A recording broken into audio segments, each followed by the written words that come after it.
All right. So nice. Where are you taking me? Fresh air. Huh? Where are you taking me exactly? You know, into the forest.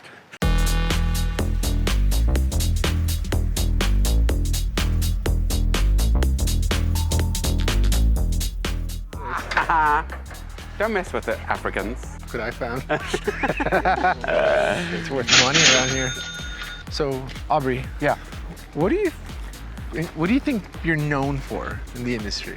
What am I known for? Yeah, like what do you think is your... Such a good question. I think, well, I cut color and style, but I think I'm known for styling and fashion week and also teaching around the world, you know? Yeah. That's my huge passion is education.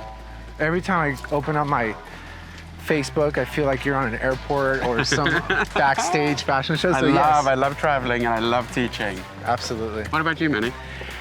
Honestly, what really gets me out of bed in the morning is I want to help people understand haircutting. I want to simplify it, and I want people to just not fear it. Yeah. Yeah. So education as far as haircutting. Okay. Yeah, that's what I like to do. It's the greatest feeling when you get someone past a fear when it comes to hair, whether it's cutting, styling, color, anything, right? Oh yeah. Yeah. And they'll be forever grateful. Yeah. Yeah. Yeah. What's your favorite type of hair that you like to work with? Favorite type of hair? Yeah. Honestly, all textures, but you know, growing up in South Africa, I think my favorite texture, especially when I'm doing like Fashion Week runway, is African texture. Like, I love it when a black model sits in my chair. Yeah. And I love cutting African texture. I love coloring African texture, just because it forces you to use a part of your creativity and your brain that you don't use every day. And that's amazing. And people probably would have never assumed that you're good at doing that texture, right? Yeah, at African texture. What about you, Manny? I just love to cut hair, shorter lengths preferably. Yeah. I love graduation. You know, those classic 60s haircuts and hairstyles that you could just start to see the shapes in it. To me, that's the most fun when working. Okay. When you start to see the shapes develop and form.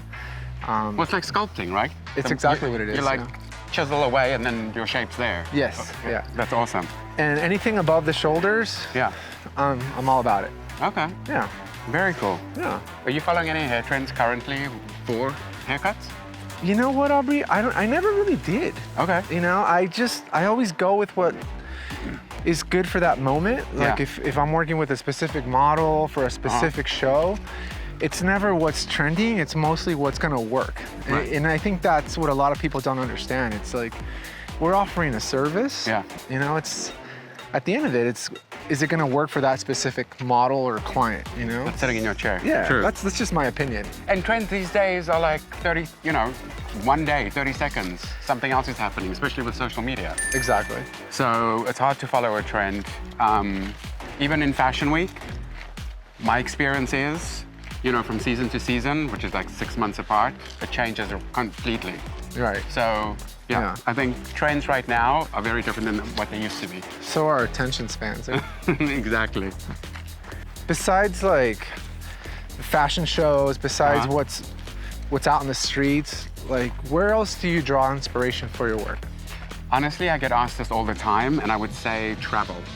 And what I mean by that is I get to learn a new culture, I get to study and experience a new culture, and then creatively structure buildings, you know, that really inspires me. Shapes, all of that stuff. Funny you say that because I don't live in the States and I used to travel a lot more, but just being somewhere outside and then coming in, like today, for example, being in LA, I live in a completely different world. Sure. And I feel like I could bring that with me. Totally. And it's new here. But it's like normal life where I live in Mexico, right? It's the same when I travel. I rarely have a pair of shoes that I buy in LA. Right. Like I shop when I'm traveling. Yeah. Because around the world, I mean, you get completely different things, right? Which is more exciting than... Traveling is such a privilege. Yeah, that's my inspiration. So I have a question for you, and I get asked this a lot, especially when we do shows and stuff.